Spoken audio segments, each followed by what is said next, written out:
আসসালামু আলাইকুম ভিউয়ার্স, আজকে আমরা শিখব মিটারের সিগন্যাল তার কিভাবে বের করতে হয়।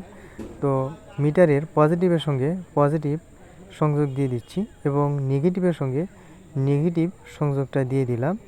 এখন পজিটিভ থেকে আমাদেরকে আলাদা একটা তার বের করতে হবে। তো আমি পজিটিভ থেকে আরও একটা তার জোড়া দিয়ে নিচ্ছি। তো এই পজিটিভ তার দিয়ে আমি বের করব আমাদের যে বাকি চারটি তার রয়েছে, এই চারটি তার কোন তার কিসের।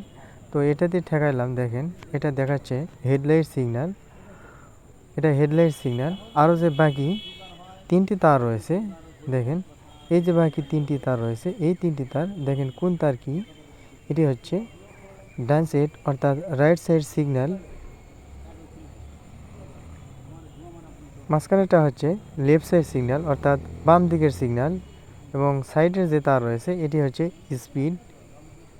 দেখেন এটা দিয়ে ধরলেই স্পিড দেখাচ্ছে।